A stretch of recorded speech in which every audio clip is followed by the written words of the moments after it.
रविवार व्रत कथा। जय श्री कृष्णा। राधे राधे। श्रोताओं, आप सभी का दिन शुभ और मंगलमय हो। श्रोताओं, ओम श्री सूर्याय नमः। ओम नमः शिवाय। भगवान सूर्यदेव की कृपा से आप सभी भक्तों का जीवन सुख, समृद्धि और धन धान्य से परिपूर्ण रहे। प्रिय श्रोताओं, आज रविवार के दिन आप श्रवण करेंगे रविवार व्रत की प्राचीन कथा। एक राजा था।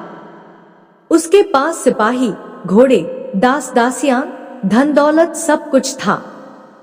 सिर्फ उन्हें संतान नहीं थी। इसी कारण राजा और रानी बहुत ही दुखी रहा करते थे। संतान प्राप्ति के लिए उन्होंने हर तरह का दान धर्म, धार्मिक अनुष्ठान, जप, मंत्र, व्रत, पूजा पाठ सब कुछ किया, लेकिन इसका कोई लाभ नहीं हुआ। जब राजा रानी दोनों ही बुढ़ापे की ओर बढ़ने लगे, तो वे गहन सोच में पड़ गए कि अब इतने बड़े राज्य का क्या होगा। कौन बनेगा इस राज्य का वारिस? कौन प्रजा की जिम्मेदारियों को उठाएगा? राजा रानी दिन रात इसी चिंता में घुलने लगे। उन्हें खाने पीने की कोई सूध नहीं रहती थी। एक दिन सुबह राजा के दरबार में एक साधु आता है। दासी रानी को यह सब बताती है। तब रानी दासी से कहती है, हे दासी, यह मेरा अंतिम दान धर्म है। इसके बाद मैं अपने हाथों से कोई दान धर्म नहीं करूंगी। रानी चावल से भरा हुआ सोने का कटोरा हाथ में लिए बाहर आई और साधु की झोली में भिक्षा डालने आगे बढ़ती है। उसके चेहरे पर छाई उदासी साधु की दृष्टि में आ गई। वह उनसे पूछता है, हे रानी, क्या हुआ? आप इतनी उदास क्यों हैं? तब रानी साधु को सारी बात बताती है और बिलखबिलख कर रोने लगती है। रानी को यूं रोता हुआ देखकर साधु कुछ गंभीर हो जाता है और कहता है, हे रानी, आप चिंता मत करिए। आपकी संतान की इच्छा अवश्य ही पूर्ण होगी। आपकी कोख से एक पुत्र जन्म लेगा, किंतु वह मात्र 16 साल तक ही आप लोगों के साथ रहेगा। इसके आगे वह इस मृत्यु लोक में नहीं रह पाएगा। इससे बढ़कर आपको कुछ देना मेरे लिए संभव नहीं है। अपनी बात पूरी करते हुए उसने अपनी झोली में हाथ डाला, थोड़ी सी भभूत निकाली और रानी को दी। उसने कहा, आप और महाराज दोनों इसे बांटकर ग्रहण करना। तुम्हें जल्द ही बहुत ही सुंदर पुत्र प्राप्त होगा। इतना कहकर साधु अपनी राह चला गया। उसी रात राजा अपना दरबार खत्म करके रानी के पास महल में आए। रानी ने राजा को सारी सच्चाई बताई और साधु की दी हुई भभूत राजा को दिखाई। रानी बोली, साधु महाराज ने यह भभूत हम दोनों को ग्रहण करने के लिए कहा है। तो महाराज बोले, हे महारानी, इतना दान धर्म किया, जब तक उपवास किया, लेकिन इसका कोई फल नहीं मिला। क्या अब इस भरोसे हमें संतान प्राप्त होगी? तो रानी बोली, जब इतना सब कुछ किया, तो अब यह भी कर लेते हैं। हे महाराज, साधु के क्रोध को क्यों बुलावा दें? प्रिय श्रोताओं, राजा को अब किसी पर विश्वास नहीं था, पर रानी को दुख न पहुंचे, इसलिए वह राजी हो गया। उसने साधु महाराज का नाम स्मरण करके वह भभूत बांटकर दोनों ने खा ली। इसके बाद दोनों निश्चिंत होकर सो जाते हैं। कुछ दिन गुजर जाते हैं और साधु द्वारा कहे अनुसार रानी गर्भवती हो जाती है। इस पर राजा और रानी दोनों की खुशी का ठिकाना न रहा। राजा रानी से बोला, हे महारानी, सचमुच साधु महाराज की कृपा हो गई। प्रिय श्रोताओं, 9 महीने, 9 दिन और 9 घंटे पूरे होने पर रानी ने एक अत्यंत ही सुंदर गोरे चिट्टे पुत्र को जन्म दिया। राजा ने बड़े धूमधाम से पुत्र का नामकरण संस्कार किया। सारे राज्य में 8 दिन तक उत्सव मनाया गया। राजा को इस बात का पता था कि उनका पुत्र सिर्फ 16 साल तक ही उनके पास रहेगा। प्रिय भक्तों, इसके बाद राजा और रानी बड़े ही प्रेम से बेटे की परवरिश करने लगे। उसकी हर ख्वाहिश पूरी करते, क्योंकि थोड़े समय के लिए ही भगवान ने उनकी संतान की मुराद पूरी की थी। राजपुत्र दिन प्रतिदिन बड़ा होता गया। जब वह 8 साल का हो गया, तो राजा ने एक अच्छे गुरु की नियुक्ति की और उसे अस्त्र शस्त्र की विद्या, घुड़सवारी आदि सभी शिक्षाएं प्रदान कराईं। अब वह सभी विद्याओं में पारंगत हो चुका था। इस प्रकार वह 12 साल की उम्र का हो गया। तब एक अच्छी सी राजकन्या को खोजकर उसका विवाह कर दिया गया। इसी प्रकार राजा, रानी और उनके पुत्र का जीवन सुखपूर्वक बीत रहा था।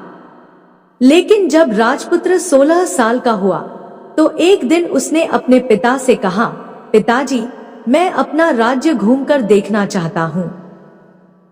आज तक मैंने सिर्फ इस राजमहल के अतिरिक्त कुछ नहीं देखा।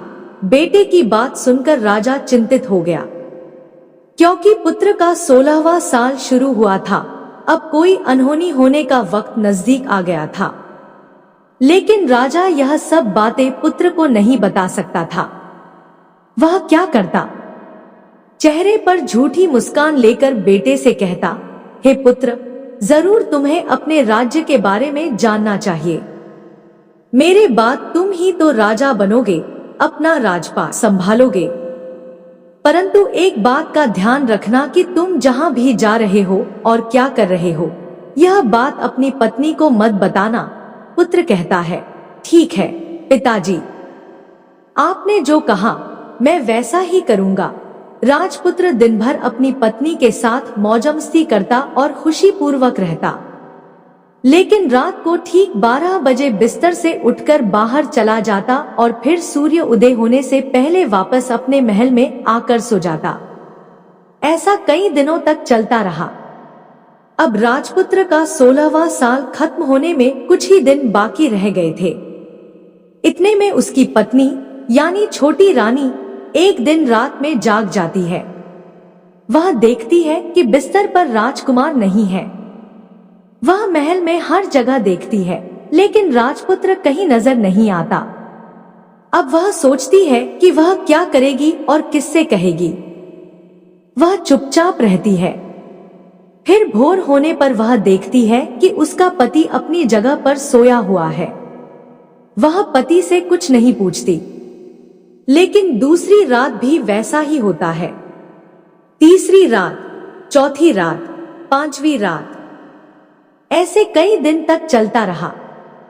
छोटी रानी बहुत ही चिंतित हो जाती है। उसके मन में सवाल उठ रहे थे, पति रात को कहाँ जाता है, किससे मिलने जाता है। लेकिन उसे पूछने में भय लग रहा था कि शायद उसका पति क्रोधित न हो जाए। सास ससुर से पूछने में भी उसे बड़ा संकोच हो रहा था। उसकी कुल की मर्यादा बीच में आ रही थी। इस तरह छोटी रानी मन ही मन दुखित रहने लगी। इस हाल में उसने खाने पीने में दिलचस्पी भी खो दी। वह धीरे धीरे दुबली पतली हो गई। उसी राज्य में एक फूल बेचने वाली बूढ़ी महिला, एक मालिन थी। वह हमेशा छोटी रानी को फूल देने उनके महल में आती थी। एक दिन उस बुढ़िया का ध्यान छोटी रानी पर जाता है। वह उससे पूछती है, हे बेटी, तुम्हें किस बात का दुख है? तुम इस तरह सूखकर कांटा क्यों हो गई हो? इस पर रानी कहने लगी, हे बूढ़ी अम्मा, मैं आपको क्या बताऊं? इस राज्य का राजपुत्र, मेरा पति अर्थात इस राज का राजकुमार, हर रात बिस्तर से उठकर कहीं चला जाता है और सुबह भोर होते ही वापस आकर सो जाता है। वह कहाँ जाता है? अपने प्रेमिका से मिलने जाता है। क्या करता है? मुझे कुछ नहीं पता। यही सब सोच सोचकर मैं दुबली होती जा रही हूँ। मैं खाना पीना भी ग्रहण नहीं कर पाती। प्रिय श्रोताओं, वह बुढ़िया उसे एक उपाय बताती है। वह कहती है, बेटी, ऐसा करना कि आज रात तुम सोना मत। तुम्हारा पति जब उठकर कहीं जाए तो उसके पीछे जाकर देखना कि वह कहाँ जाता है, क्या करता है। उसकी अच्छी तरह से पहरेदारी करना। छोटी रानी ने कहा, हे अम्मा, पर अगर मुझे नींद आ गई तो वह मालिन कहती है, देखो, एक काम करना, अपने दाहिने हाथ की उंगली में एक जख्म लगा देना और उस पर थोड़ी सी मिर्च छिड़क देना। तुम्हें जलन के मारे नींद नहीं आएगी। प्रिय श्रोताओं, उस बुढ़िया के कहे अनुसार छोटी रानी ने अपनी उंगली में एक जख्म लगा लिया और उसमें मिर्ची लगा दी। जलन के मारे कुछ देर तक तो उसे नींद नहीं आई, पर बाद में वह सो गई। दूसरे दिन सुबह बुढ़िया फूल लेकर उसके महल में पहुंची और पूछती है, क्या हुआ बेटी? क्या तुम देख पाई कि तुम्हारा पति कहाँ जाता है? छोटी रानी कहती है, नहीं अम्मा, पहले कुछ समय जलन के कारण मुझे नींद नहीं आई, पर कुछ देर के पश्चात मैं सो गई।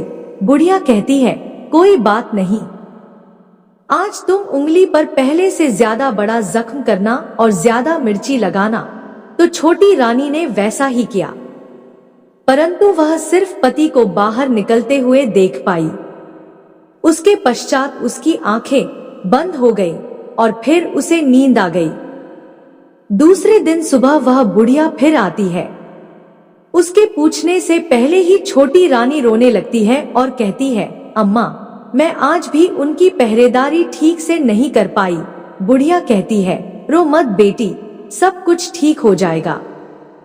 तुम आज रात जख्म और बड़ा करना, उस पर ज्यादा मिर्च लगाना, और एक काम करना, जब वह जाने के लिए निकले तब उसका रास्ता रोक लेना। बुढ़िया ने जैसा बताया, छोटी रानी ने वैसा ही किया। आज रात उसे नींद नहीं आई। जब पति रात को महल से निकलने के लिए चलने लगा तो छोटी रानी दौड़कर उसका रास्ता रोकती है और कहती है, आप कहाँ जा रहे हो? किससे मिलने जा रहे हो? मुझे बताओ। राजपुत्र उसे समझाने की बहुत कोशिश करता है।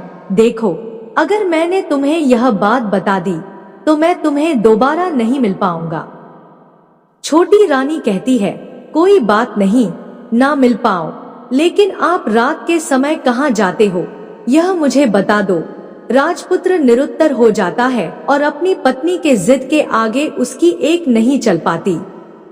ठीक उसी समय उसका 16वां साल खत्म होने वाला था और 17वां साल लगने वाला था।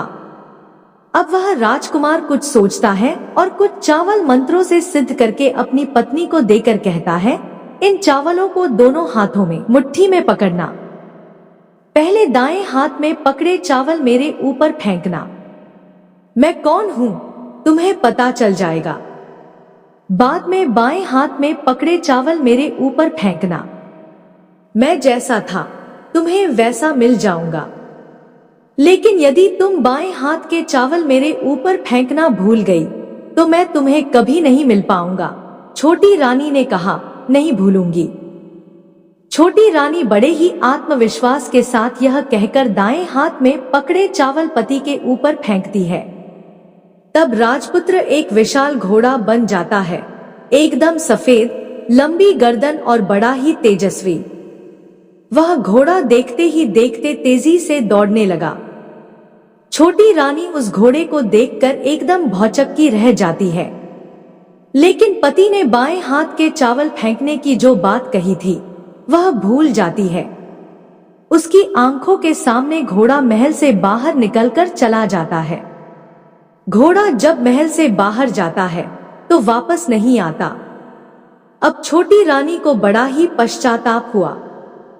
वह स्वयं को कोसने लगी, लेकिन अब उसका कोई फायदा नहीं होने वाला था। राजकुमार अब वापस नहीं आने वाला था। सुबह होते ही महाराजा को यह सब बात पता चली। उन्हें बहुत दुख हुआ और वे बिस्तर पर पड़ गए तथा अपने बेटे की राह देखने लगे कि एक न एक दिन उनका बेटा वापस आएगा। इस तरह 1 महीना, 2 महीने, 3 महीने करते करते 6 महीने पूरे हो जाते हैं। राजपुत्र का कोई पता नहीं चलता। राज्य के सेनापति राजपुत्र को ढूंढने के लिए राज्य के गांव-गांव सिपाही भेजते हैं, लेकिन उन्हें कोई सफलता नहीं मिलती। इधर छोटी रानी अपनी हट के कारण पति गायब हो गया, यह सोचकर स्वयं को मन ही मन कोसती रही और प्रण कर लेती है कि कुछ भी करके पति को ढूंढ कर लाएगी और उसे वापस घर लेकर आएगी। प्रिय भक्तों, एक दिन सुबह उठकर वह सास ससुर के महल में जाती है और कहती है, मैं अपने पति की खोज में जा रही हूँ। अब महाराज को क्या चाहिए था? कुछ भी करके उनका बेटा उन्हें वापस मिलना चाहिए था और वह पान के बिना नहीं रह पाती थी। ऐसे ही एक दिन बुढ़िया को पान खाने के लिए चूना चाहिए था। वह चूना तैयार करने के लिए सीप लेकर आई। इन सीपों को भूनने के लिए उसे गोबर के कंडे चाहिए थे। कंडे इकट्ठा करने के लिए वह बांस की टोकरी लेकर चरवाहे के मैदान में गई, जहां बहुत सारे कंडे थे। उन्हें जमा करते करते उसे घर आने में अंधेरा हो गया। इस बीच शाम होते ही बेटा और बहू काम से वापस आए। घर पहुंचकर देखा कि बच्चा घर पर अकेला है और बहुत रो रहा है। दोनों गुस्से से लाल पीले हो गए। इसी बीच वह मालिन बुढ़िया घर आ पहुंची। बेटे ने पूछा, माँ, पोते को घर पर अकेला छोड़कर तुम कहाँ चली गई थी? बुढ़िया बताने लगी, बेटा, मैं गोबर के कंडे इकट्ठा करने गई थी। इस पर बेटा बोला, दोबारा बच्चे को घर पर अकेला छोड़कर कहीं गई तो मैं तुम्हें बहुत पीटूंगा। बुढ़िया कहने लगी, नहीं बेटा, फिर कभी ऐसा नहीं करूंगी। लेकिन दूसरे ही दिन बुढ़िया यह बात भूल गई और फिर से चरवाहे के मैदान पर कंडे इकट्ठा करने चली गई। शाम को जब बेटा और बहू काम से वापस लौटे तो देखा कि बच्चा घर पर अकेला है और जोर जोर से रो रहा है। अब उसके बेटे की सहन शक्ति खत्म हो गई और बुढ़िया को घर वापस आने पर उसे घर से निकाल दिया। बुढ़िया रात भर घर से बाहर अंधेरे में बैठी रही और सुबह होते ही हाथ में टोकरी लेकर कंडे इकट्ठा करने के लिए निकल गई। प्रिय श्रोताओं, उस दिन उस पर कंडे इकट्ठा करने का मानो पागलपन सवार हो गया था। कंडे इकट्ठा करते करते अंधेरा हो गया, उसे मालूम ही नहीं चला। जब उसे ध्यान आया तो गांव का रास्ता भी ठीक ठीक दिखाई नहीं दे रहा था। वह अंधेरे में आंखें फाड़ फाड़ कर देखती और किसी तरह आगे निकलने लगी तो उसने देखा कि एक कपिला गाय छन छन की आवाज करते हुए, गले में घंटी बजाते हुए उस मैदान पर आई। उसे देखकर बुढ़िया सोचने लगी कि इस गाय के पीछे पीछे जाऊंगी तो गांव तक पहुंच जाऊंगी। तब बुढ़िया उसके पीछे जाने लगी। वह गाय उस मैदान से लेकर एक एक करके 6 मैदान पार करती है और आखिर में वह 7वें मैदान तक पहुंचती है। वहां क्या होता है कि उस मैदान में एक बड़ा सा पत्थर था। गाय जाकर उस पत्थर को अपने सींग से मारती है। जब गाय ने सींग मारा तो वह पत्थर दूर हट गया और पाताल में नीचे जाने के लिए सीढ़ियां दिखाई देने लगी। तब वह गाय उन सीढ़ियों से नीचे जाने लगी। वह मालिन बुढ़िया यह सब देख रही थी और झट से गाय की पूंछ को पकड़ लिया। प्रिय श्रोताओं, वह गाय के साथ नीचे पाताल में पहुंच गई और तुरंत ही गाय की पूंछ छोड़ दी और इधर उधर देखने लगी। उसने देखा कि वहां बहुत सारे दीपक जल रहे हैं, तेज रोशनी है। जब उसकी नजर गाय के ऊपर पड़ी तो वहां एक अद्भुत घटना घटती है। छमछम करके कोई दुधारी गाय का दूध धोने लगा, लेकिन कोई भी वहां नजर नहीं आ रहा था। बुढ़िया बहुत ही घबराई कि कहां आकर फंस गई। वह सोचने लगी और वहां छिपने के लिए एक जगह ढूंढने लगी, लेकिन उसे कहीं जगह नहीं मिली। हर जगह उजाला ही उजाला था। तो वह एक कोने में खड़ी हो गई और जो कुछ सामने हो रहा था उसे चुपचाप देखने लगी। उसने देखा कि वहां एक उम्दा सफेद घोड़ा और 2 कुंड थे। उनमें से एक कुंड में एक घोड़े ने छलांग लगाई और ऊपर आ गया। उस घोड़े को अब राजपुत्र का रूप प्राप्त हो गया। उसने दूसरे कुंड में पानी में स्नान किया और वहां रखे नए कपड़े पहने। फिर वह नजदीकी एक सुंदर पलंग पर आकर बैठ गया। उसके सामने 56 प्रकार के पकवानों से सजी एक थाली आई, दूध की एक प्याली आ गई, पान सुपारी आ गई और उसके सामने एक दिया जल रहा था।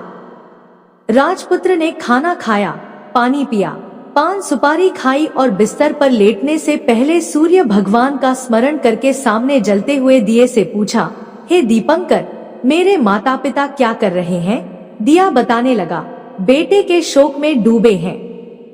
उसने पूछा, राज कौन संभाल रहा है? तो दिया बोला, राज्य मंत्री संभाल रहा है। उसने पूछा, मेरी पत्नी क्या करती है? तो दिया बोला, उसने चौराहे पर भोजनालय शुरू किया है और आते जाते लोगों से नई खबर के बारे में पूछती है। दिए के इतना कहते ही राजपुत्र कहने लगा, ठीक है, और फिर वह सो गया। बुढ़िया कोने में खड़ी हुई सब कुछ देख रही थी। ऐसी अद्भुत घटना उसने जीवन में पहली बार देखी थी। उसे अंदर ही अंदर बहुत ही कुलकुलाहट होने लगी। वह अपनी भूख प्यास भूल गई और उत्सुकता से देखने लगी कि आगे क्या होगा। लेकिन उसके बाद कुछ घटनाएं नहीं घटती। रात गुजर गई और सुबह हो गई। पलंग पर सोया हुआ राजपुत्र उठा और फिर से पहले वाले कुंड में छलांग लगाई। अब वह फिर से घोड़ा बनकर कुंड से बाहर आ गया और तेजी से उस पाताल नगरी से बाहर निकल गया। लेकिन कहाँ गया, बुढ़िया को कुछ नहीं पता चला। इसके बाद पिछली रात की तरह कोई उस गाय को छम छम करके दूध दोने लगा। जैसे ही दूध दोहना खत्म हुआ, उसके गले की साकर अपने आप खुल गई और वह गाय तेजी से ऊपर जाने लगी, सीढ़ी की ओर भागने लगी। गाय को दौड़ता देखकर बुढ़िया सोचने लगी कि अब गाय के साथ यहाँ से ऊपर जाना ही समझदारी होगी, नहीं तो कोई मुसीबत आकर उसके ऊपर आ पड़ेगी। झट से उसने गाय की पूंछ पकड़ ली और गाय के साथ ऊपर आ गई। गाय जब मैदान में पहुंची तो उस सुरंग का रास्ता अपने आप बंद हो गया और उसके मुंह पर एक बड़ा सा पत्थर पहले की तरह खड़ा हो गया। ऊपर आकर वह गाय जंगल की ओर निकल गई।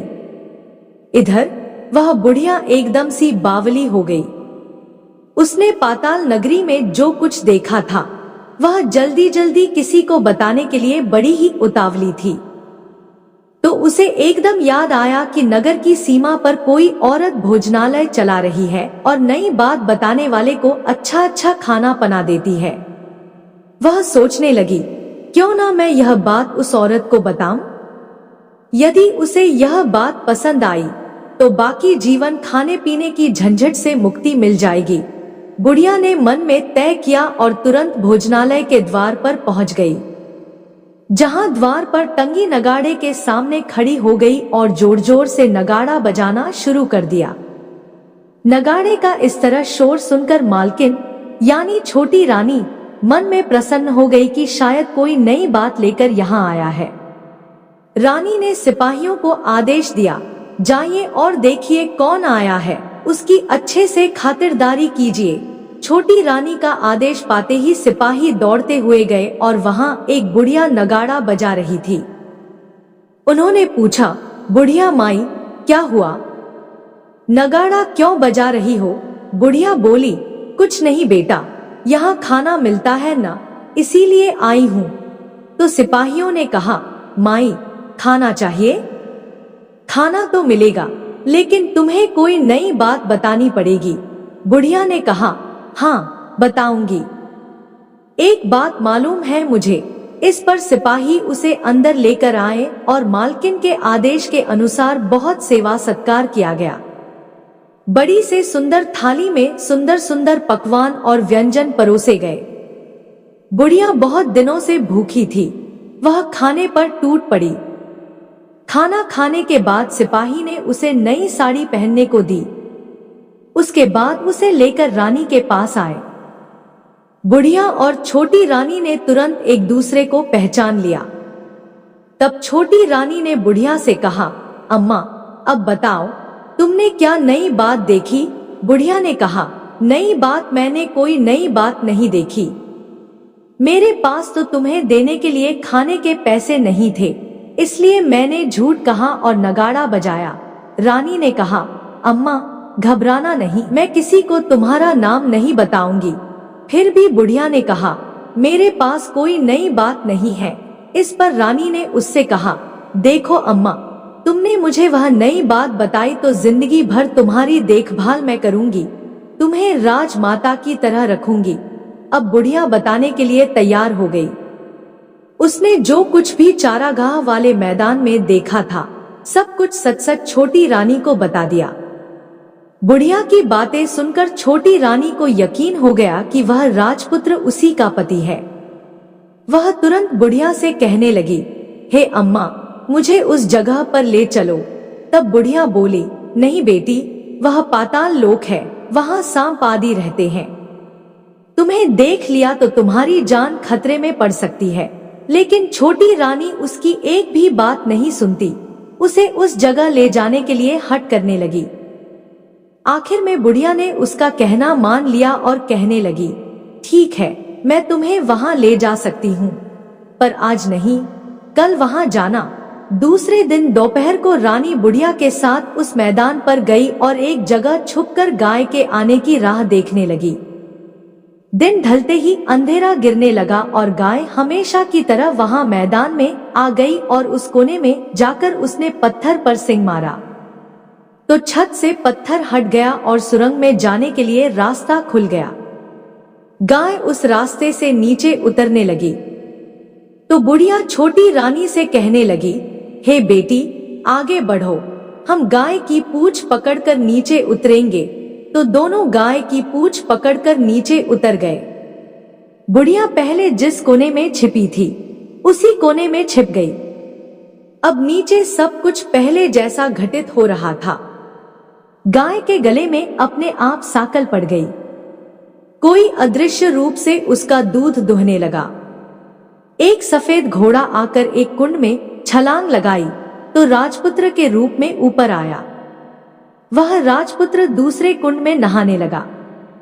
बाद में उसके सामने खाने की थाली आई, दूध की प्याली आई और पान का बीड़ा आ गया। राजपुत्र सब ग्रहण करके सोने के लिए पलंग पर चला गया। सोने से पहले सूर्यदेव का स्मरण करके वह दिए से पूछने लगा, दीपंकर, मेरे माता पिता क्या कर रहे हैं? तो दिया कुछ जवाब नहीं देता, बल्कि वह बुझने लगता है। तब राजपुत्र को कुछ घटित हुआ है इसका संदेह हो गया। वह उदास हो गया और जो कुछ हुआ है हो जाने दो, ऐसा सोचकर वह बिस्तर पर लेट गया। अब रानी का संयम टूट गया। वह दौड़कर अपने पति के पास आई और उसके पैर पकड़ने के लिए आगे बढ़ती है। तब राजपुत्र तुरंत ही पत्नी को पहचान गया और झट से पीछे हट गया। चिल्लाने लगा, नहीं नहीं, मुझे मत छूना, सर्वनाश हो जाएगा। रानी दोनों हाथ जोड़कर पति से अपनी भूल को स्वीकार करने लगी। वह कहने लगी, स्वामी, मुझसे भूल हो गई। मुझे आपसे नहीं पूछना चाहिए था कि आप रात को कहां जाते हो। मैं अपनी भूल स्वीकार करती हूँ। मुझे मेरी भूल की सजा मिल गई है। अब आप घर चलो।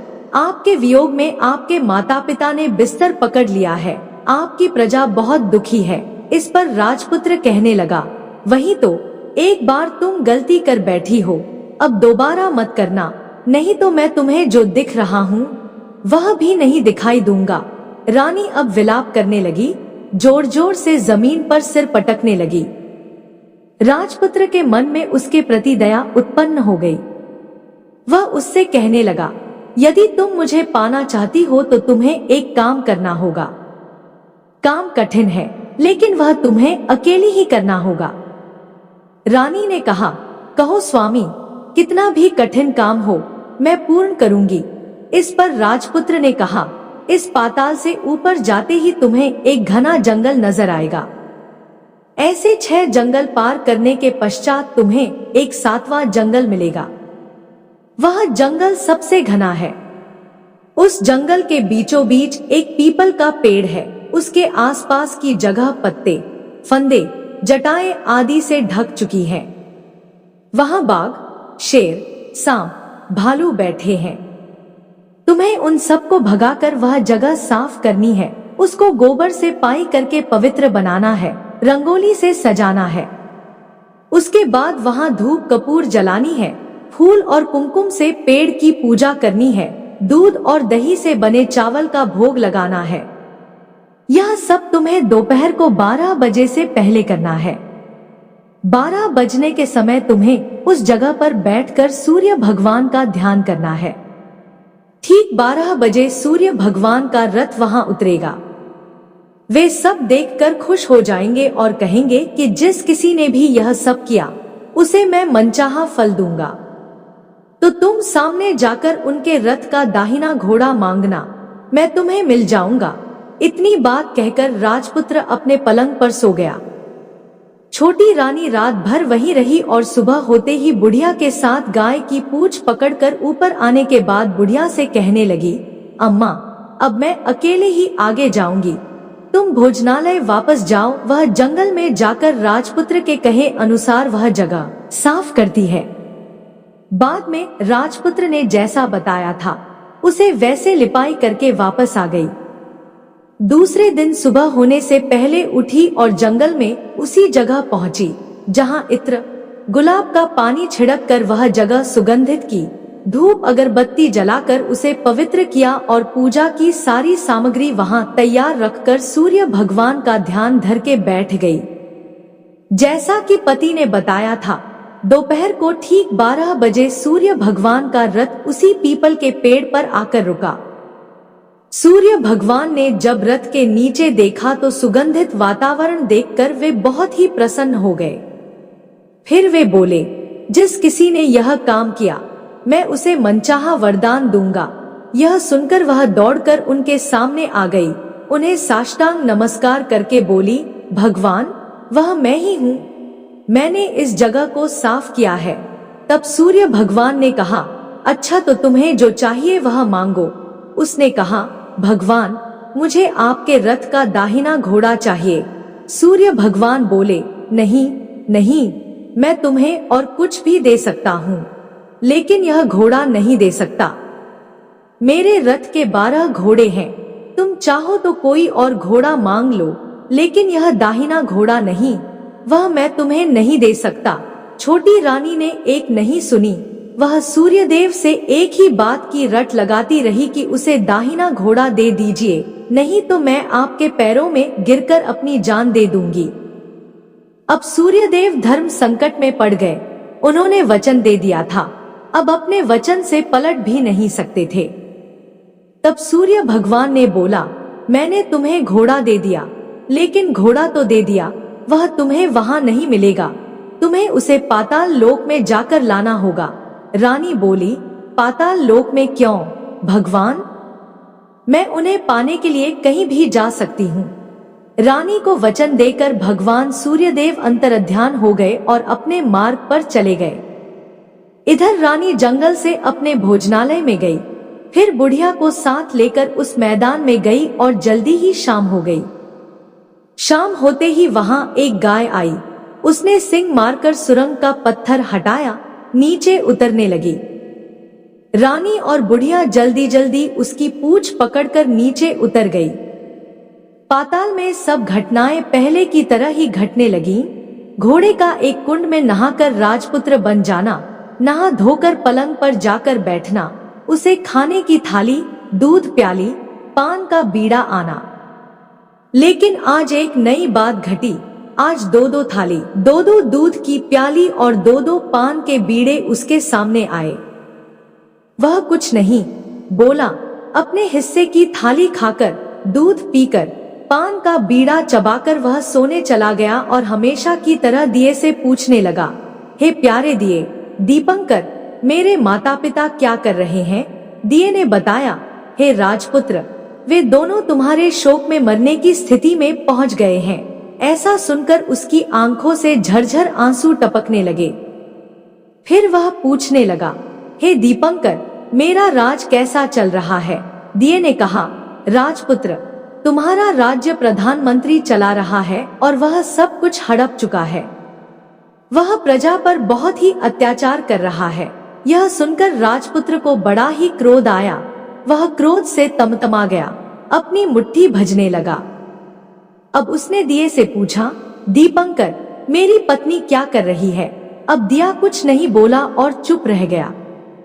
तब फिर छोटी रानी का संयम जवाब दे गया, दौड़कर पति के गले लग गई और फिर अपने पति राजपुत्र से फूट फूट कर रोने लगी और कहने लगी, हे स्वामी, अब आप हमें वचन दीजिए कि आप फिर से घोड़ा तो नहीं बनेंगे। तो उसने अपनी पत्नी को वचन दिया, हे प्रिय, मैं दोबारा घोड़ा नहीं बनूंगा। तुमने जो इतने सारे कष्ट उठाए मुझे पाने के लिए, सूर्यदेव से तुमने सौदा किया और तुमने मुझे घोड़े के जन्म से मुक्ति दिलाई है। उसके बाद दोनों पति पत्नी और वह बुढ़िया उस गाय का पूंछ पकड़कर पाताल लोक से सीधे बाहर आए भोजनालय में, और वहां सब सामान लो में बराबर बराबर बांट दिया। फिर उसके बाद अपने राज्य को लौट गए। राजपुत्र वापस आता है और उसके तेवर देखकर जो प्रधानमंत्री होता है घबरा जाता है।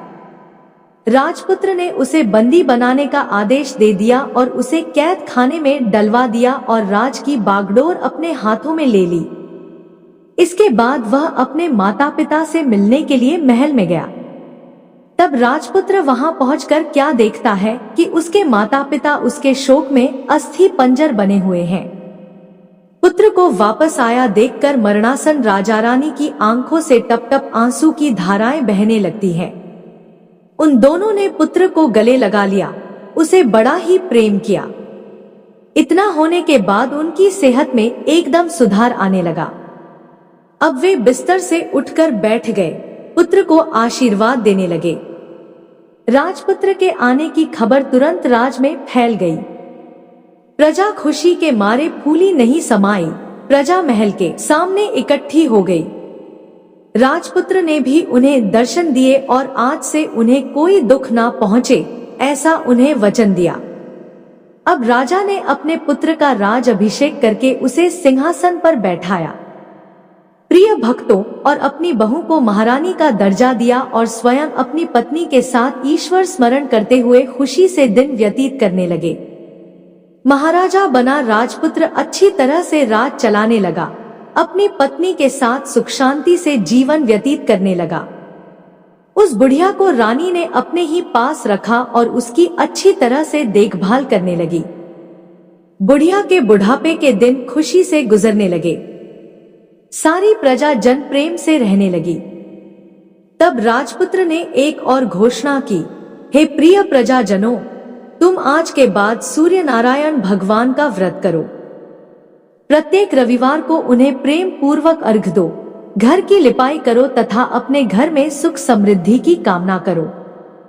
इससे तुम्हारे घर में धन धान्य तो आएगा ही, साथ में तुम सब रोग मुक्त रहोगे। सूर्य भगवान की यह रविवार व्रत कथा संपूर्ण हुई, तो बोलिए सूर्य नारायण भगवान की जय हो। आज की इस कथा को कहते सुनते हुंकारा भरते सभी भक्तों को भगवान सूर्यदेव की आशीर्वाद से सुख, समृद्धि, शांति और आरोग्य का आशीर्वाद प्राप्त हो। ओम सूर्यदेव नमः। प्रिय श्रोताओं, उम्मीद करती हूँ आज की यह कथा आपको पसंद आई होगी। यदि आपको हमारी सुनाई गई कथाएं पसंद आती हैं, तो आप इसे अपने प्रियजनों में शेयर कीजिए और वीडियो को लाइक करके चैनल को सब्सक्राइब कर दीजिए। जय श्री कृष्णा। राधे राधे। श्रोताओं, आप सभी का दिन शुभ और मंगलमय हो।